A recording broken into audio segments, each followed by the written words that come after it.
भगवान बनना है, भगवान के बाजू में बैठना है, वो भगवान बनने की कला को आत्मसात करना, भगवान बनने की हैसियत को लाना है। और अपना मंगलाचरण चल रहा है क्या, तीर्थंकर बनना है तो ज्ञान को रखने वाले गुरुओं की करो भक्ति। बहुश्रुत ज्ञानी की बात चल रही है।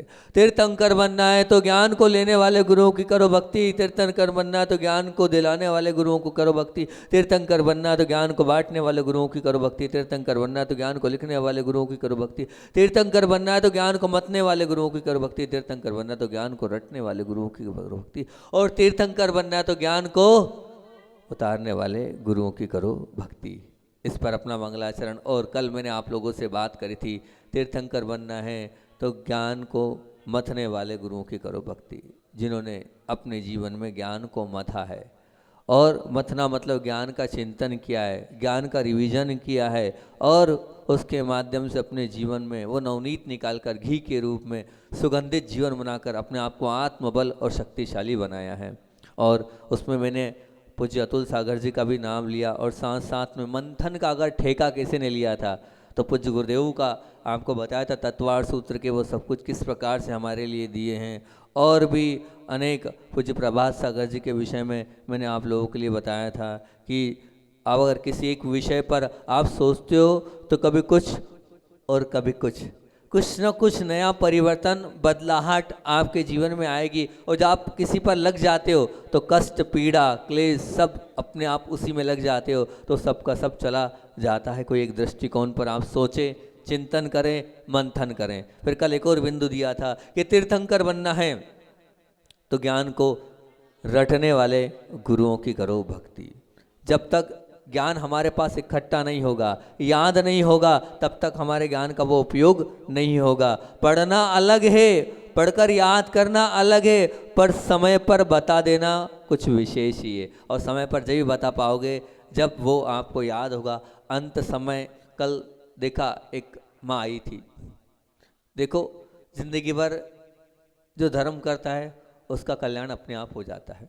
3 दिन पहले रवि भाई ने हमसे कहा महाराज जी संबोधन दे दो, तो 2-3 दिन पहले की बात हैगी। तब हमने कहा सब त्याग कर दो, सिर्फ लौकी और पानी ले लो।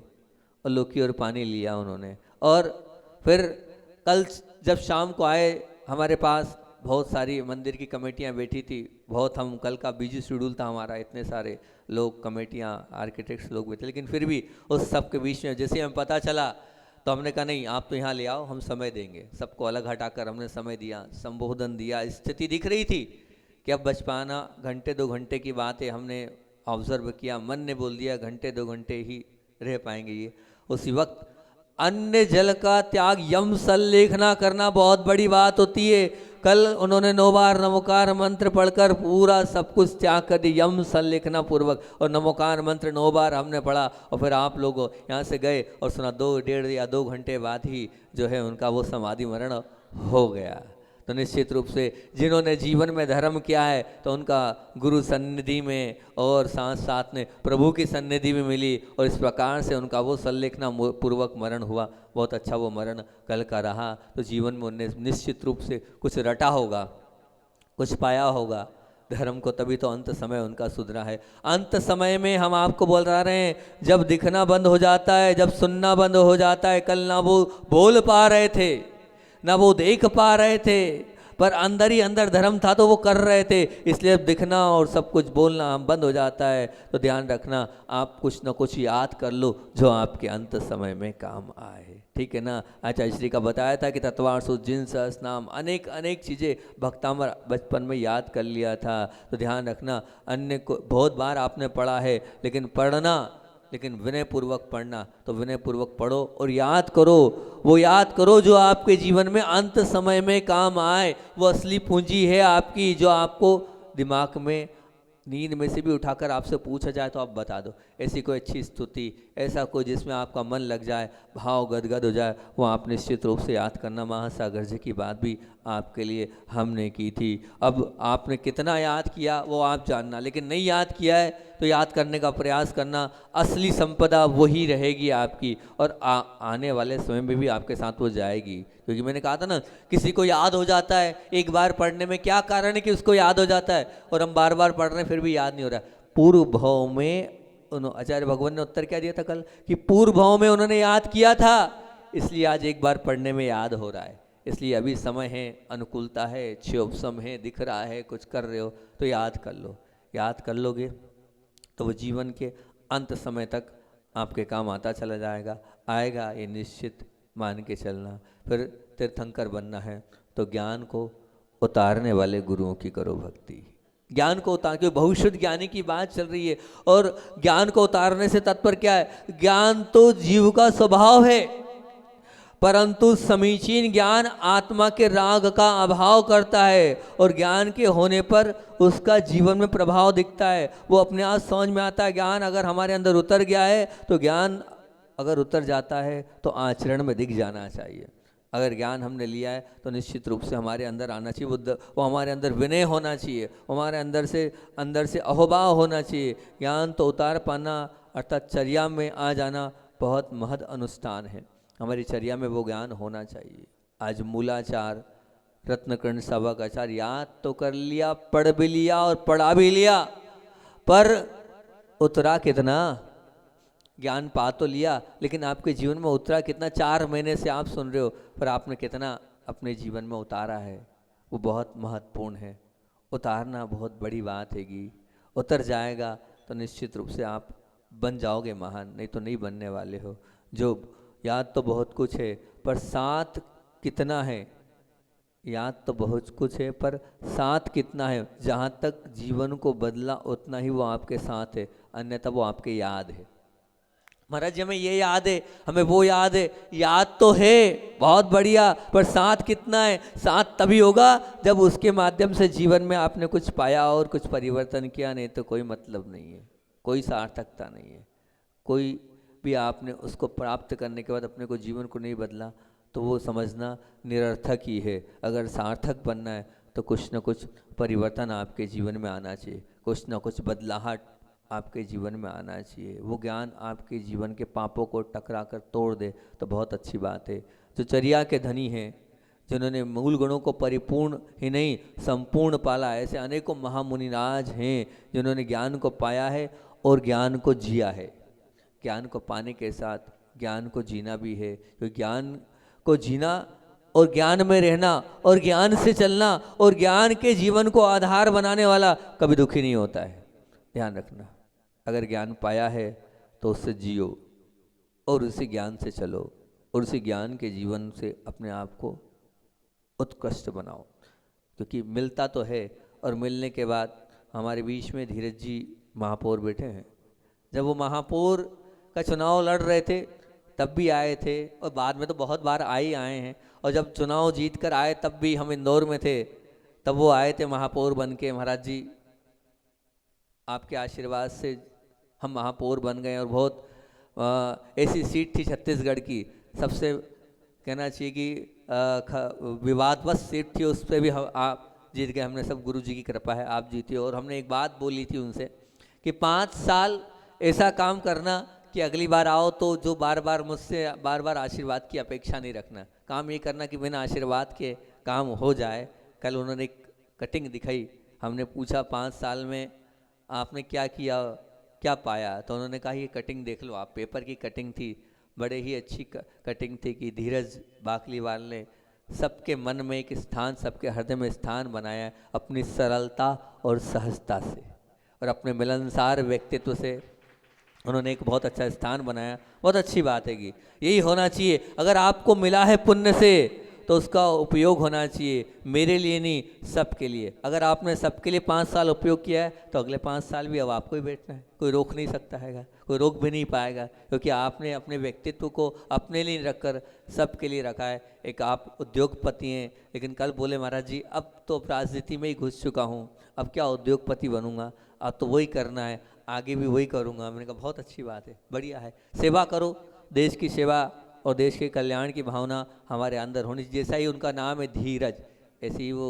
धीर प्रवृत्ति के हैंगे, अपने आप में धीरज बनाए रखते हैं। वही ऐसी धीरज प्रवृत्ति उनकी हमेशा बनी रहे, और हमेशा इसी प्रकार से जैसे अभी सेवा करिएगी दुर्ग की और उस पूरे कस्बे की, वैसी सेवा आगे भी करेंगे तो निश्चित लोग आपको चाहेंगे और आगे और आपको ऊंचाइयों तक बढ़ाते चले जाएंगे। हम तो यही चाहते हैं कि आप इसी प्रकार से और आगे बढ़ते चले जाएं, और यही ज्ञान का जीना है, और यही ज्ञान में रहना है, और यही ज्ञान से चलना है। अगर ज्ञान को जीवन का आधार बना लिया तो समीचीन हमारी चर्या होनी चाहिए। हमसे लोग सीखें, हमें लोग आदर्श बनाएं, हमारे माध्यम से जो है लोगों को मोटिवेशन मिलना चाहिए। वो हमारी चर्या होनी चाहिए कि मैं परिवार का बड़ा हूँ, मैं पूरे नगर का प्रथम सदस्य बोलते हैं ना महापौर को, आप पूरे नगर के प्रथम सदस्य हैं, तो मुझे देखकर सभी लोगों को कुछ ना कुछ अच्छा उनके जीवन में मिले। ये हमारा खुद का एक कहना चाहिए एम होना चाहिए, आइडियल होना चाहिए। मैं एक आदर्श और अच्छा आदर्श प्रस्तुत करूं। अच्छा लगा कल आपने वो सब कुछ बताया, तो बहुत अच्छी बात हैगी। और ज्ञान को आधार बनाने वाले जीवन का बनाने वाले व्यक्तित्व का जीवन निश्चित रूप से अनुशासित होता है, संयमित होता है, और मोक्ष मार्ग को वो व्यवस्थित भी कर देता है, जो ज्ञान को अपना जीवन का आधार बनाता है। इसलिए मैं बार बार कह रहा हूँ, कुछ ना कुछ थोड़ा थोड़ा पढ़ते चले जाना। पढ़ना वो होता है जिससे अंदर तक वो बात उतर जाती है, हमारा जीवन अनुशासित हो जाता है, हमारा जीवन संयमित हो जाता है, और कहीं ना कहीं हम मोक्ष मार्ग को व्यवस्थित कर लेते हैं। इसलिए ज्ञान को करते चलना, और ज्ञान का सबसे बड़ा उतर जाना चाहिए। उतारने वाले वो साधक होते हैं। मैं आपको बताऊँ, बहुत सारे साधक अपने जीवन में, जैसे धीर सागर जी महाराज जी का मैं हमेशा बोलता हूँ कि चर्या को उन्होंने अपने जीवन में उतारा था। एक मतलब जब तक, अभी तो समाधिस्थ हो चुके हैं धीर सागर जी, लेकिन उनकी हर चर्या में देखने को मिलता था कि मूलाचार झलक रहा है। ये उनने अपने पूरे जीवन में किया है, हर क्षण को उन्होंने मूलाचार के साथ जिया है। ऐसी प्रवचन सागर जी, मुझे ऐसा लगता है कि जो अच्छी चर्या वाले साधु होती है उनकी समाधि इतनी जल्दी क्यों हो जाती है। तो वो ऐसा लगता है यहाँ पर है ही नहीं अच्छे लोग, इसलिए अच्छे लोग ज़्यादा नहीं है, तो उन अच्छे लोगों के बीच में कहाँ हो रहे हैं। वो भी बहुत अच्छी चर्या का पालन करते थे, उनसे भी मैं अंदर से प्रभावित था। जैसे प्रभुचंद सागर जी महाराज जी ब्रह्मचर्य अवस्था से और उसके पहले से उनसे जुड़ा हुआ था। ऐसे ही मतलब आचार्य श्री को भी समझा, जिन्होंने ज्ञान को जीवन में हमेशा चर्या में धारण किया है। उनकी एक एक चर्या देखने को मिलती है। अभी चंद्र प्रभु सागर जी संघ में, विनीत सागर जी, ये सब लोग साधक हैं जिन्होंने चर्या के माध्यम से अपने जीवन को श्रृंगारित किया है, अपने जीवन को ऊंचा उठाया, अपने जीवन को महान बनाया है। और अगर पंचम काल में कहना चाहिए प्रभावक साधु तो बहुत मिल जाएंगे, बहुत हैं, और बहुत लोगों ने प्रभावना करी है, पर चर्या से अपने आप के जीवन को श्रृंगारित और प्रभावित अगर किया है तो आचार्य भगवान के अलावा और कुछ नहीं है, जो जिन्होंने अपने जीवन में अध्यात्म को उतारा है और उतार कर हम सबको सिखाया है। उनके जैसी चर्या को पाल पाना बहुत कठिन काम है। बस यही कामना है और यही भावना अंदर से, जैसी उनकी चर्या थी वैसी चर्या हमारी हो जाएगी तो हमारा भी कल्याण हो जाएगा। हम तो अभी उनके पाँव के चरण की धूल भी नहीं है, वैसे बन जाए, यही भावना है। क्योंकि तीर्थंकर बनना है तो निश्चित रूप से ज्ञान को उतारने वाले गुरुओं की करना ही भक्ति है। अपनी 12 भावनाएं, 16 कारण भावनाएं तीर्थंकर बनने की चल रही हैगी। और अब 13वें नंबर की भावना आज हम प्रारंभ कर देते हैं, क्योंकि बहुत अब मुझे लगता है इसको 13, 14, 15, 16 हो जाए तो बहुत अच्छी बात है, ताकि 16 कारण की 16 भावनाएं यहीं की यहीं निपट जाए। मैं करता तो हूँ प्रयास, लेकिन फिर कोई नया चिंतन आ जाता है तो वो प्रवचन और खिंच जाता है। करूँ क्या? अभी प्रवचन भक्ति पर चिंतन कर रहा था कि क्या दूँ क्या दूँ क्या दूँ। नया मंगलाचरण तैयार किया, शास्त्रोक्त तैयार किया। इस बार हमेशा इजी करता हूँ, इस बार थोड़ा सा पहेली वाला मंगलाचरण तैयार कर दिया मैंने। कठिन सा मंगलाचरण है, लेकिन जब उसका अर्थ करूंगा तो आपको बहुत अच्छे समझा दूंगा। शास्त्रीय भाषा का मैंने मंगलाचरण तैयार किया है, लेकिन वो निश्चित रूप से आपको सहज भाषा में प्रस्तुत करता चला जाऊंगा, क्योंकि तीर्थंकर बनना है। नया मंगलाचरण देखते हैं कितने दिन चलेगा, कह नहीं सकते। तीर्थंकर बनना है तो आप्तोज्ञ वाणी की करो भक्ति। तीर्थंकर बनना है तो आप तुपज्ञ वाणी की करो भक्ति। क्योंकि प्रवचन भक्ति पर बात चल रही है, माँ जिनवाणी पर बात चल रही है, माँ जिनवाणी की भक्ति पर बात चल रही है। तीर्थंकर बनना है तो अनुलंघ्य वाणी की करो भक्ति।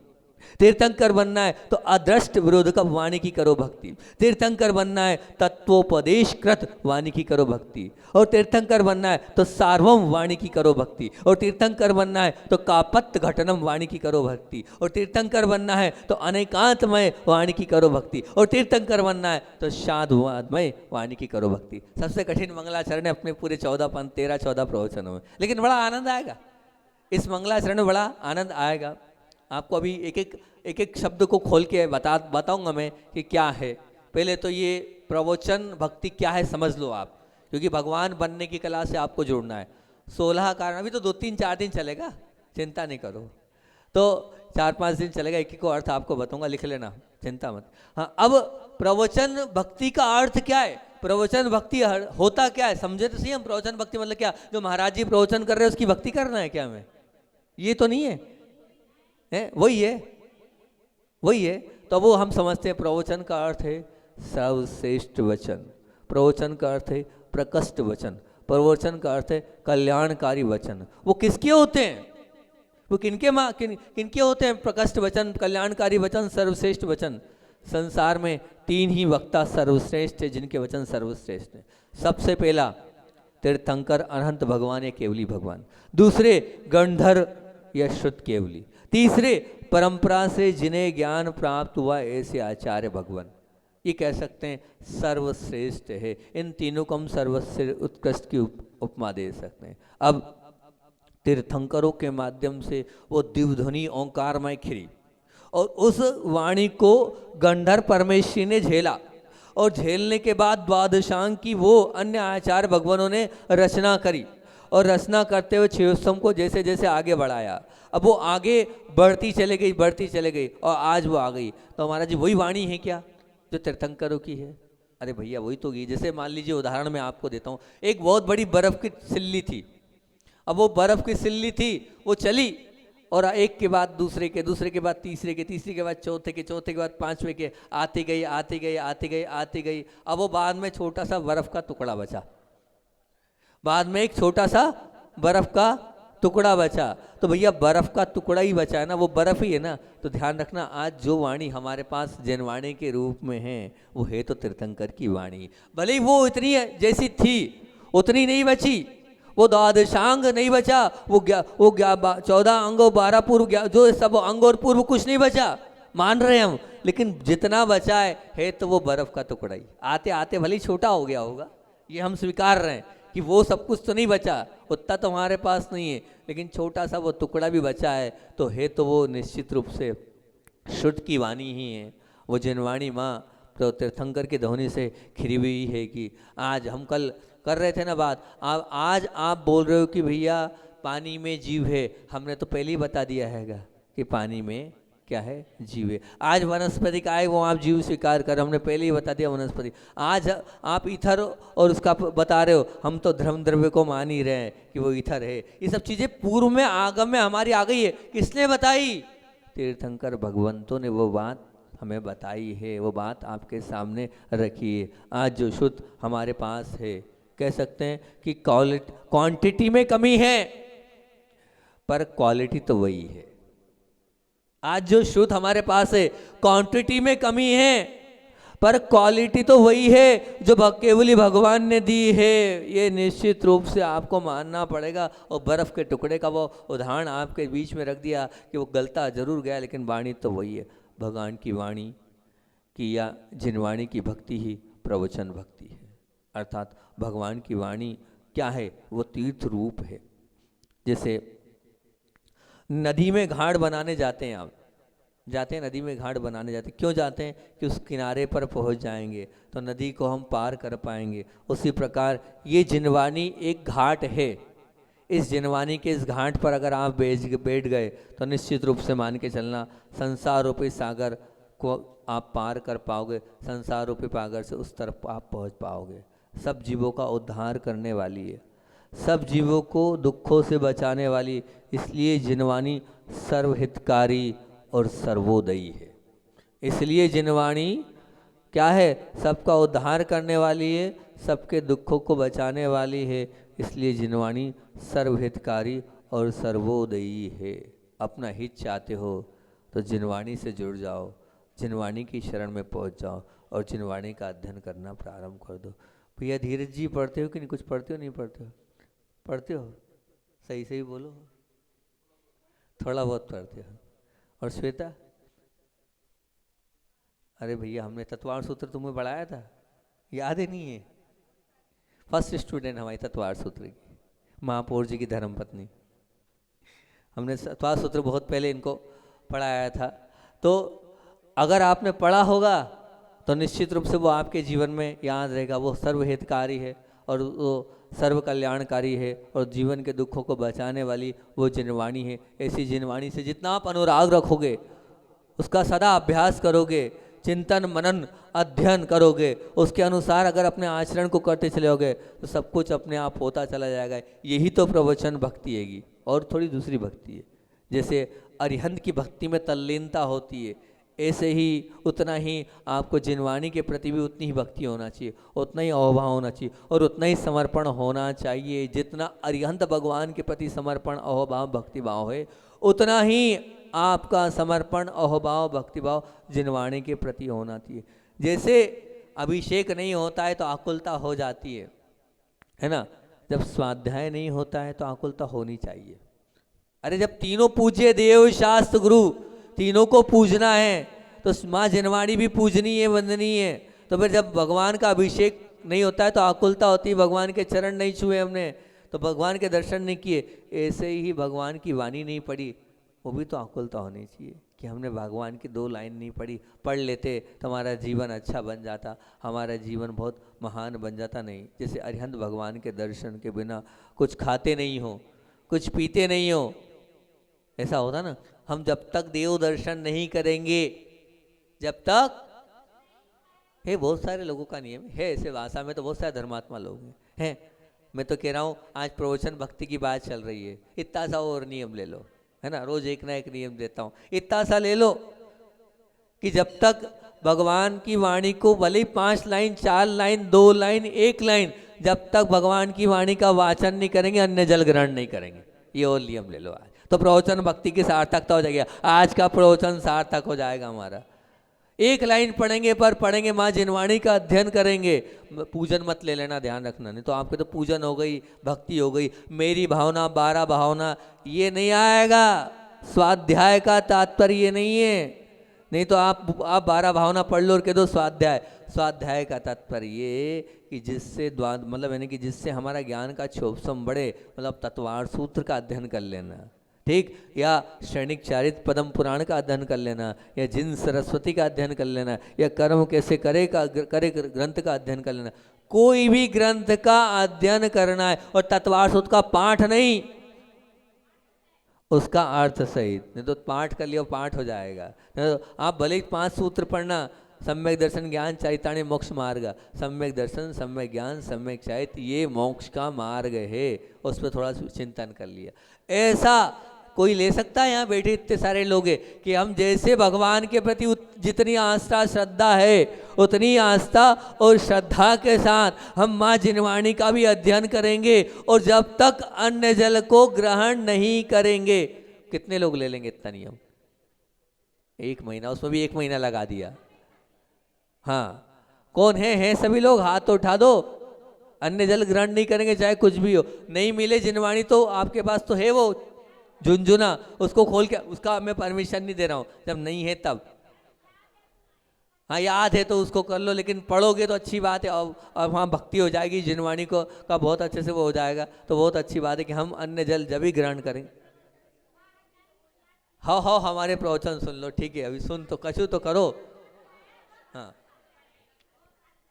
तो बहुत सरल है, तो अच्छी बात है। प्रतिदिन ये हो जाए, अन्य जल हम ग्रहण नहीं करेंगे जब तक हम शुद्ध का कुछ न कुछ वाचन हम नहीं करेंगे। अरिहंत भगवान के दर्शन के जैसा हमारा है वैसे ही होना चाहिए। और अगर मैं बोलूँ तो बात चल रही है प्रवचन भक्ति पर, तो मैंने ये सोचा कि प्रवचन भक्ति पर शुद्ध भक्ति का वाचन होना चाहिए, और शुद्ध भक्ति का वाचन हो जाए तो बहुत अच्छा है।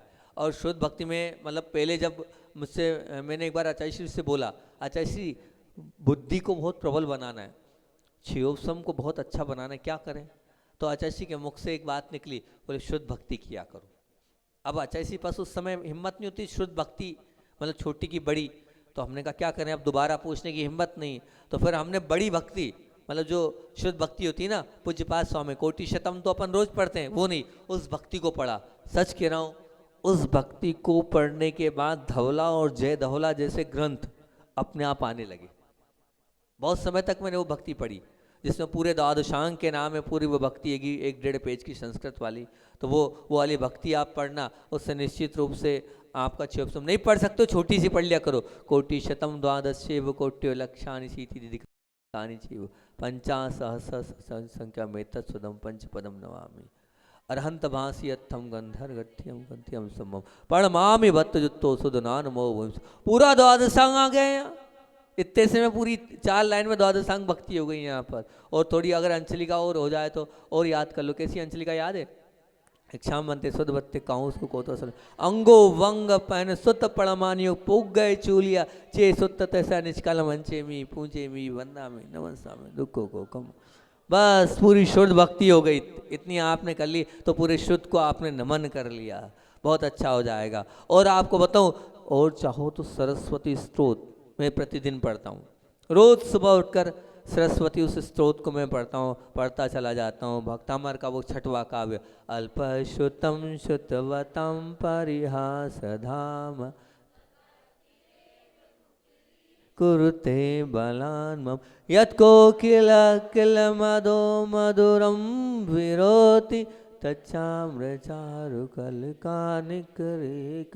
इसको पढ़ो आप, ये शुद्ध भक्ति आएगी, आप इससे आपका क्षोभसम भी बढ़ेगा और अपने आप सब कुछ आता भी चले जाएगा। हम सरस्वती माँ को भी वंदन करें, हम सरस्वती माँ को भी बार बार याद करेंगे तो उससे हमारा निश्चित रूप से क्षोभसम बढ़ता चला जाएगा। और मैं तो यहाँ तक बोलता हूँ कि जो सुत स्कंद है, एक अगर देखा आपने, आजकल मंदिरों की ड्राइंग करते ही हूँ मैं, तो आजकल मंदिरों में मैं कार्विंग की अपेक्षा सुत स्कंद बनवा रहा हूँ।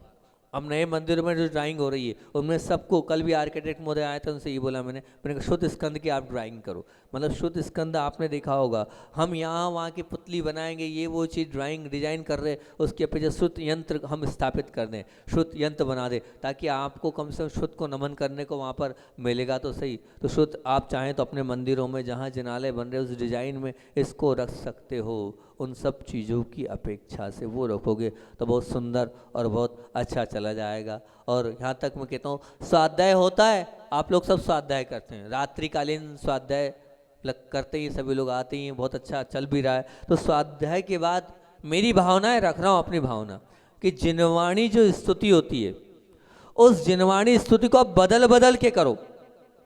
कभी कोई सी, बहुत सारी अलग अलग स्तुतियाँ हैं ना, अलग अलग प्रकार की स्तुतियाँ, 2-3 तो अपन उसमें ही दिए जिन सरस्वती में, है ना। कौन कौन सी स्तुति है? जैसे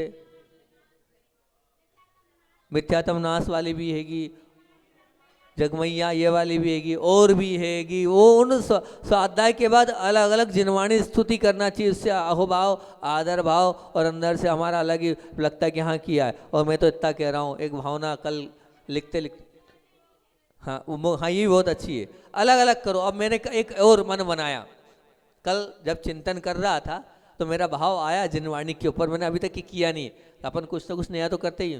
तो हमने ये सोचा है अब की बार शुद्ध पंचमी पे, अभी घोषणा करा देंगे हम, अब की बार शुद्ध पंचमी पर हमें क्या करना है, जितने कलाकार हैं, ध्रुव कहाँ सुन रहा है? आप ध्रुव एक काम करना, तुम्हारे साथ तो बहुत सारे गायक कलाकार हैं, तो जितने कलाकार हैं, अच्छा बड़ा हम महापौर महोदय बैठेंगे, चलो उन्हीं से बोल देंगे आपकी तरफ से वो गिफ्ट, ठीक है ना, अच्छा बड़ा गिफ्ट दिला देंगे, ठीक है ना। जैसे अभी आपको बताएं रात्रिकालीन स्वाध्याय में स्वर्ण की अंगूठी वाला अपना गिफ्ट है ही, स्वर्ण की अंगूठी जो है वो, तो ऐसी कोई अच्छा बड़ा गिफ्ट हम दिलवा देंगे, महापौर महोदय बोल दें, घोषणा कर दें, ये लो, तो उधर से घोषणा भी हो गई, अच्छा बड़ा महंगा गिफ्ट कर देते हैं। हम चाह रहे हैं कि अभी से इसका प्रचार प्रसार पंपलेट आप कर दो, शुद्ध पंचमी को हम जहाँ रहें, स्थान मत बांधो, अरे हाँ ठीक है, बात जहाँ रहें शुद्ध पंचमी के दिन, उस दिन जो होना चाहिए वो जिनवाणी, अलग अलग जिनवाणी स्तुति आप तैयार करके लाओ, जिनवाणी के ऊपर भजन तैयार के लाओ, जिसका भजन अच्छा होगा उसको महापौर महोदय प्रथम स्थान देंगे। शुद्ध पंचमी को आना पड़ेगा, आ जाएंगे तो आएंगे, वही देंगे कि ये अच्छा लगा और वो चाहे तो अपने साथ जिसको लाना है वो ले आए, और शुद्ध पंचमी को आपको वो प्रतियोगिता हो जाए, अभी से उसका प्रचार प्रसार हो जाए, ताकि जो है अब स्थान ना दिया जाए। बाकी ये प्रतियोगिता है जिनवाणी की स्तुति, बहुत अच्छी जिनवाणी पर भजन। आपको बिल्कुल अपने हिसाब से आपके साथ जो टीम, आपकी आर्केस्ट्रा टीम पूरी बुलवा लो और अलग अलग कलाकार आएँ और अपनी स्तुति और प्रस्तुति दें, और जिसकी सबसे अच्छी रहे उसको जो है विजेता दिया जाए, प्रथम द्वितीय तृतीय पुरस्कार दिया जाए, ताकि उससे जिनवाणी की स्तुति, क्योंकि आप सब तो कर ही रहे हो, लेकिन जिनवाणी गिनी चुनी 2 3 4 स्तुतियाँ हैं जिनवाणी पर। हमारे पे तो बहुत सारे भजन बन गए, हमारे पर तो बहुत सारे भजन बन गए, कल परसों एक नया और भजन बन गया हमारे पर, तो आप बहुत भजन, और 4 लाइन तो रोज ही बनती है, ये रोज ही 4 लाइनें। कल एक चौकिया मतलब भोजन के लिए निमंत्रण के लिए 4 लाइन बन गई, 4 लाइन नहीं बोलने, 4 लाइन, तो 4 लाइन बनती। अब हमारे पे 4 लाइन बनाना छोड़ो, हमारे पे भजन बनाना छोड़ो, और आप किस पे, माँ जिनवाणी पर कोई बहुत सुंदर भजन बनाओ, ताकि वो माँ जिनवाणी पर आप जो भजन बनाओगे वो सबके कार्य होता चलेगा। काम समय हो गया, अभी तो बहुत सारा विषय रह गया। चलो ठीक है, माँ जिनवाणी पर अपनी चर्चा चल रही है, आज जो बात रख दी आप तैयारी करना, इसकी भूमिका तैयार करना। शुभम बैठा है, ध्रुव बैठा है, रवि बैठे, इसकी तैयारी करके पंपलेट तैयार करके सब प्रचार प्रसार करो। घोषणा कर दी शुद्ध पंचमी तक अभी पूरा 1 साल है, 8-10 महीने, 7-8 महीने, 7-8 महीने तैयारी, प्रचार प्रसार, भजन बनाओ, इसकी अपने को पूरी अच्छी तरीके से करना है। ठीक, आचार्य भगवान की बात को, इसकी बात अभी अपन और कल करेंगे, अभी हाल प्रारंभ ही हुआ है जिनवाणी पर प्रवचन, अभी तो बहुत सारी बातें जिनवाणी पर अपने को कल करने को मिलेगी। आज आचार्य भगवान की बात तो मैं बचपन की कर रहा हूँ कि बचपन कैसा होता है। बचपन वास्तविकता में ऐसा होता है, अगर बचपन में संस्कार हैं धर्म के, तो वो धर्म के संस्कार पूज्य गुरुदेव के बचपन में कैसे थे। उधर की एक परंपरा है जो आप लोगों को अपन ने करी थी 10 लक्षण में, एक मोंजी संस्कार होते हैं, मतलब संस्कार वाली प्रक्रिया, वहाँ 12 साल से पहले नहीं कराते, 12 साल होता था फिर उसके बाद। तो आचार्य भगवान ने सुना कि सम्यक दर्शन की प्राप्ति होती है, संस्कार होते हैं, तो उन्होंने 12 वर्ष के पहले जिद कर कर के और रोक रोक के बोले मेरे संस्कार कराओ, मेरे संस्कार कराओ, मेरे संस्कार कराओ, और उन्होंने 12 वर्ष से पहले ही अपने वो संस्कार जिद करके कराए थे कि मुझे सम्यक दृष्टि बनना है। ये कहलाते हैं धर्मात्मा, ये कहलाता है अंदर से धर्म के प्रति रुचि, ये कहलाती है अहोभाव कि मुझे सम्यक दृष्टि बनकर अपना कल्याण करना। उस छोटी सी उम्र में इस प्रकार की रुचि उनकी थी। और कल और अब आपको बताऊंगा, समय हो गया है, कि कैसे उनके अहोभाव के साथ उन्होंने सेवा करिएगी। बोलिए आचार्य मन विद्यासागर जी महामुनि राज की, बोधि समाधि परिणाम शुद्धि मोपलब्धि शिव के सिद्धि, चिंता बड़ी चिंतित बस जाने ताम बंद मानस। 2 मिनट बैठ जाओ अभी हाल, महापौर महोदय को कुछ बोलना हो 2 मिनट, माइक दे दो, 2 मिनट सभी लोग बैठे। रवि निवेदन कर दो धीरज जी बाकलीवाल से।